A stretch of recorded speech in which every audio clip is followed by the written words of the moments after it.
Indeks harga saham gabungan memiliki peluang besar menguat ke level 7.000.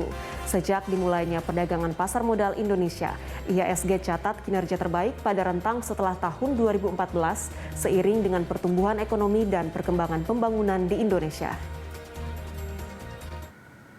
Saham gabungan ditutup melemah 0,83% ke level 6.070,03 pada perdagangan Jumat 30 Juli 2021.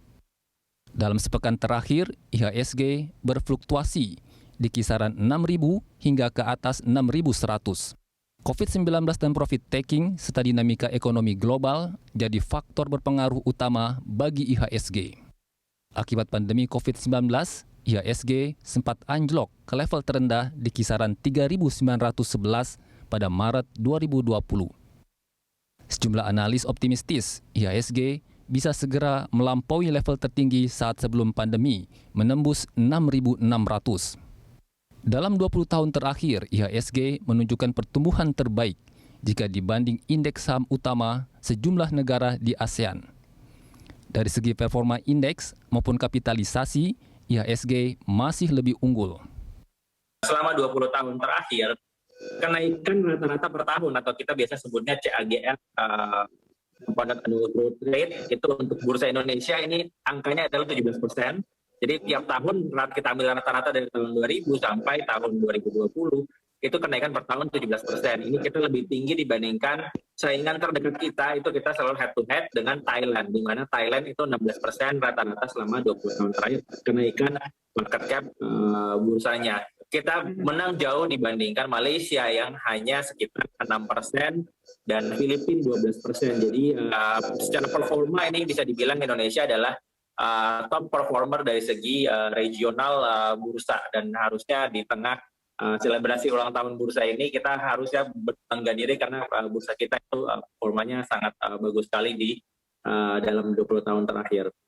Sektor keuangan dan konsumsi menjadi industri yang berperan besar menopang kinerja IHSG.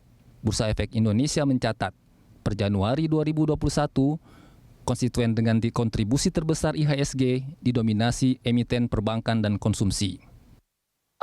Kalau kita bicara performa terbaik, otomatis kalau kita tarik jangka waktu yang panjang dari tahun 2000-an, performa terbaik itu tetap ada di sektor perbankan, di mana perbankan kita tahu bahwa market cap terbesar itu ada di sektor perbankan, dan perbankan kita juga menunjukkan pertumbuhan yang sangat baik dari segi kredit maupun pengumpulan dana pihak ketiga, dan biasanya pertumbuhan perbankan itu akan sejalan dengan pertumbuhan GDP, di mana kita lihat bahwa saham-saham perbankan ini returnnya jauh melampaui IHSG, dan juga return terbaik kedua itu ada di perusahaan consumer, di mana consumer ini sangat diuntungkan oleh perkembangan ekonomi Indonesia. Jadi kedua sektor yang saya sebutkan tadi ini adalah sektor-sektor yang benar-benar diuntungkan oleh size GDP kita naik.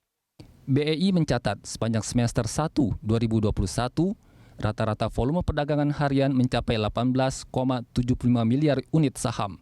Rata-rata nilai transaksi harian mencapai 13,4 triliun rupiah.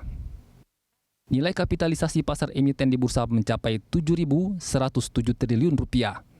Dipimpin PT Bank Sentral Asia Tbk senilai 735 triliun rupiah. Di antara bursa-bursa di kawasan Asia Tenggara, performa IHSG menempati posisi keempat terbaik. Tim Liputan, Berita 1.